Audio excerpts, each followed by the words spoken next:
দেশের সুনাম বাইরে ছড়ালে আমরা যেমন আনন্দ পাই, দুর্নাম ছড়ালে আমরা পাই কষ্ট। শান্তি নষ্ট করা যানজটের কষ্ট, জনজটের কষ্ট স্পষ্টতই আমাদের ভাবমূর্তি নষ্ট করে, মানুষকে পথভ্রষ্ট করে। যেমন এই দুষ্ট চিত্র।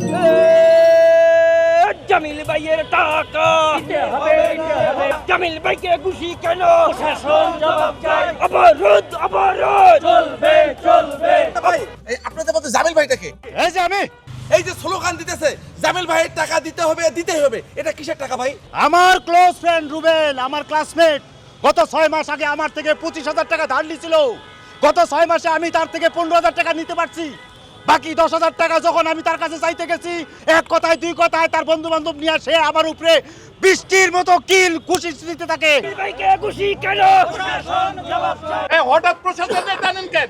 আপনারা কি টাকা ধার দেওয়ার সময় প্রশাসনদের জানাইছিলেন? আর আপনার এই 10,000 টাকার লাগিয়া আপনারা 15-20 জন মিলে রাস্তাঘাট আটকা মানুষের যে অবর্ণনীয় কষ্ট দিতেছেন, এটার কারণ কি? মানুষের সবচেয়ে মূল্যবান সম্পদ হইল সময়। আপনারা সেই সময়টারে মূল্যহীন করে দিতেছেন। কত মানুষের কত কাজ নষ্ট হইতেছে জানেন? রুবেলের দালালেরা হুঁশিয়ার সাবধান, হুঁশিয়ার সাবধান। রুবেলের দালালেরা। দালাল কারে কইতেছে? আপনাদের কইতাছি, আপনাদের মতো কিছু মিডিয়ার দালাল কইতাছি। আপনাদের মতো মিডিয়ার দালালদের বিচার চাই। এই থাম তুই। আপনি আইনের আশ্রয় নেন। আমার টাকার গ্যারান্টি কে দিব? আপনি টাকা ধার দেওয়ার সময় কারো জিগাইছিলেন? জিগান নাই। তাহলে আপনি কো ঝগড়া বিবাদের দায় সাধারণ মানুষ কেন নিবে? গাড়ির চাকা ঘুরবে না, চলবে না। এই স্লোগান বন্ধ করেন।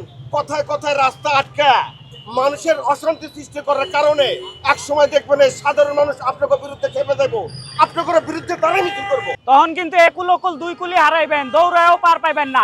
যখন তখন মিছিল করা চলবে না, চলবে না, অবৈধ স্লোগান চলবে না, চলবে না।